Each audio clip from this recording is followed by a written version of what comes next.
এক ব্যক্তি অফিস থেকে ডিউটি শেষ করে সবে মাত্র বাড়ি ফিরেছে। বাড়ি ফিরতেই স্ত্রী তাকে বলল, আজ আমার মাথাটা খুব ধরেছে, তাই রান্না করতে পারবো না, চলো আজ বাইরে গিয়ে কিছু খেয়ে নেব।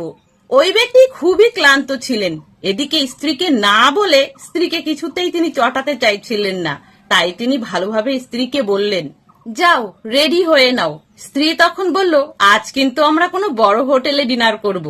স্ত্রীর মুখে বড় হোটেলের কথা শুনেই স্বামী ভাবতে লাগলেন যে বড় হোটেল অনেক পয়সার ব্যাপার, এদিকে মাসের শেষ, পকেটে পয়সা প্রায় খালি। তিনি তখন তার স্ত্রীকে বোঝাতে লাগলেন যে দেখো মাসের শেষ, তাই আমার পকেটও খালি, আজ কোনো ছোট হোটেলে যাই, অন্যদিন কোনো বড় হোটেলে যাব।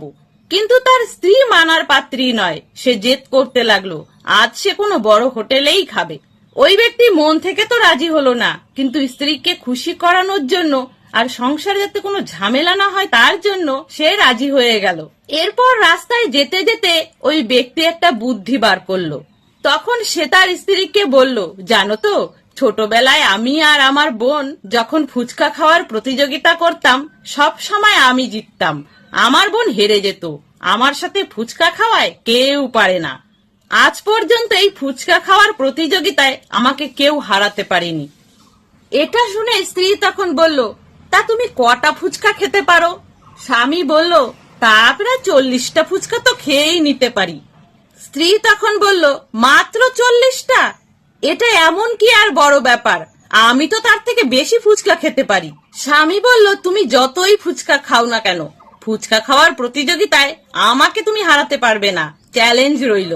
স্ত্রী তখন বলল, আচ্ছা ঠিক আছে, তাহলে প্রতিযোগিতা হয়েই যাক, দেখে নিও আমি তোমাকে হারিয়েই ছাড়বো।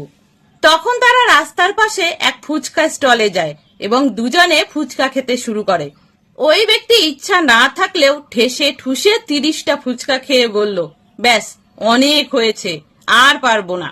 এরপর তার স্ত্রী বেশ খুশি হয়ে 31 নম্বর ফুচকাটা মুখে দিয়ে বলল, কি তোমাকে কেউ নাকি হারাতে পারে না ফুচকা খাওয়াতে?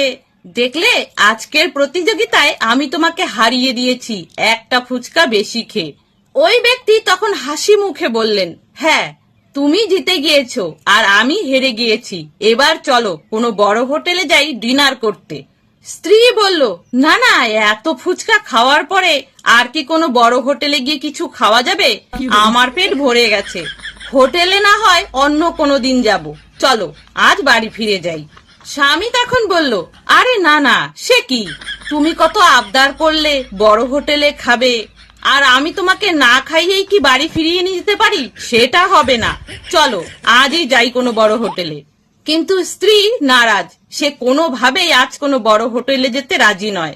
তখন ওই ব্যক্তি মনে মনে খুব খুশি হলো যে এই ভেবে তার স্ত্রী ভাবতে থাকে যে সে প্রতিযোগিতায় জিতে গেছে, কিন্তু আসলে বাস্তবে জয় হয় তার স্বামীর, কারণ তার পরিকল্পনা সফল হয় আর বড় হোটেলে খাওয়ার খরচও বেঁচে যায়।